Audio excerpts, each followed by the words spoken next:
ઓમ નમો ભગવતે વાસુદેવાય. શ્રીમદ્ભાગવત મહાપુરાણ, નવમો સ્કંદ, 19મો અધ્યાય. યયાતિનો ગૃહત્યાગ.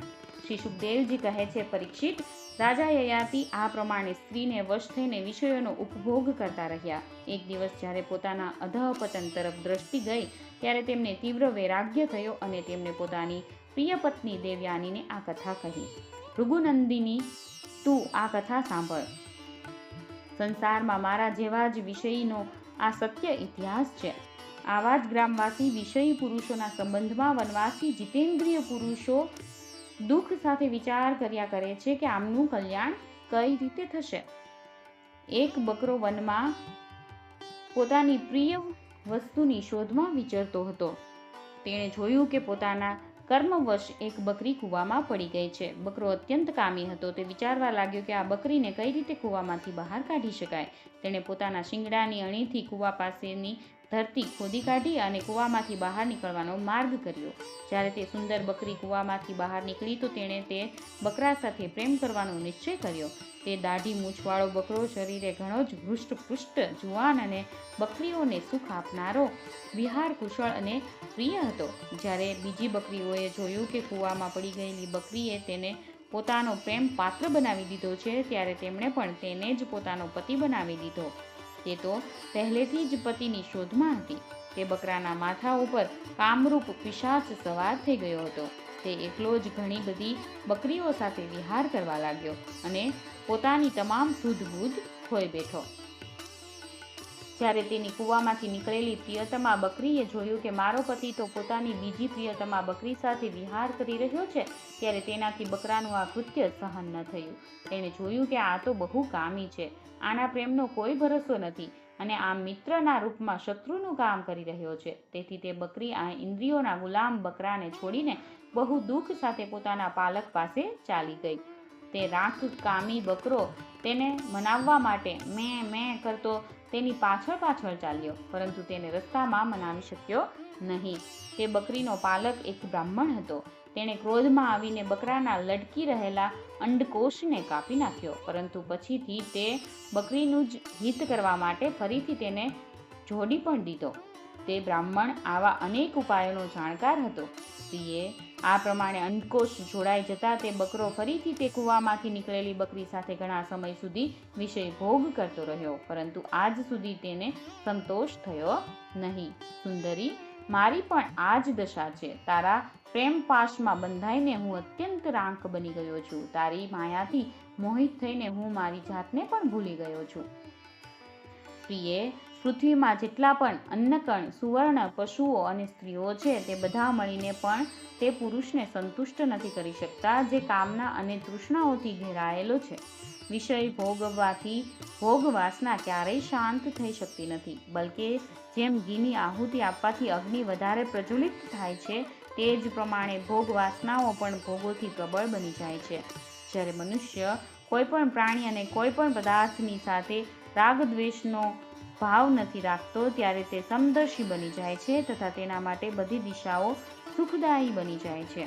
વિષયોની તૃષ્ણા જ દુઃખોનું ઉદ્ગમ સ્થાન છે. મન બુદ્ધિના લોકો બહુ મુશ્કેલીથી તેનો ત્યાગ કરી શકે છે. શરીર વૃદ્ધ થઈ જાય છે પરંતુ તૃષ્ણા વૃદ્ધ થતી નથી. તેથી જે પોતાનું કલ્યાણ ઈચ્છે છે તેણે તુરત જ આ તૃષ્ણા એટલે કે ભોગ વાસનાનો ત્યાગ કરી દેવો જોઈએ.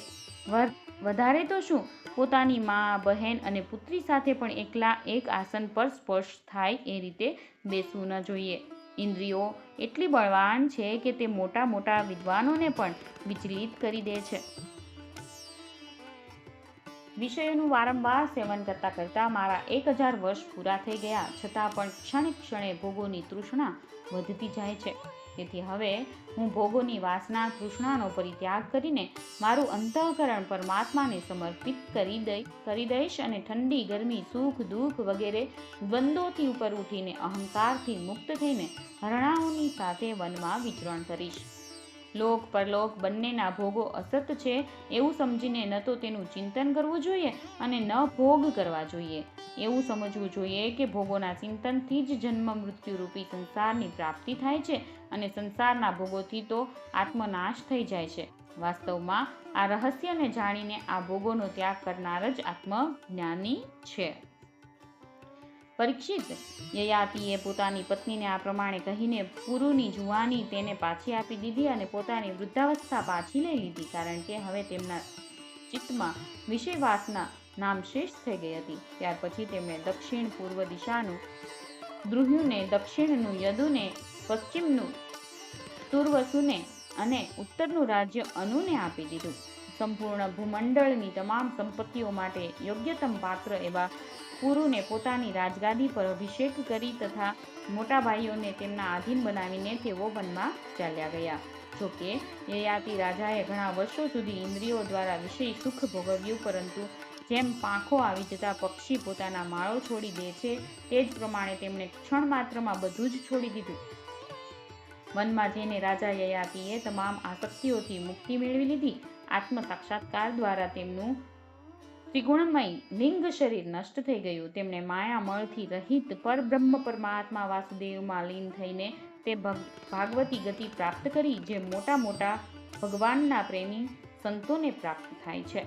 જ્યારે દેવયાનીએ આ કથા સાંભળી ત્યારે તે સમજી કે રાજા મને નિવૃત્તિ માર્ગ માટે પ્રોત્સાહિત કરી રહ્યા છે, કારણ કે સ્ત્રી પુરુષના પરસ્પર પ્રેમથી જ વિરહનું દુઃખ થાય છે. આવું વિચારીને રાજાએ આ કથા મજાકમાં કહી છે. સ્વજન સંબંધીઓનું એક સ્થાનમાં ભેગા થવું એ પરબ પર ભેગા થતા પથિકજનો જેવું જ ઈશ્વરાધીન છે.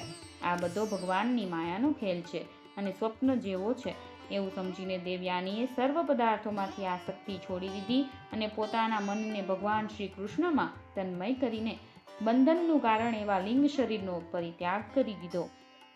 તે ભગવાનને પ્રાપ્ત થઈ ગઈ. તેણે ભગવાનને વંદન કરીને કહ્યું, સમસ્ત જગતના કારણ, સર્વના અંતર્યામી, સર્વના આશ્રય સ્વરૂપ, સર્વશક્તિમાન ભગવાન વાસુદેવને નમસ્કાર છે. જે પરમ શાંત અને અનંત તત્વ છે તેમને હું નમસ્કાર કરું છું. 9મા સ્કંધ અંતર્ગત 19મો અધ્યાય સમાપ્ત.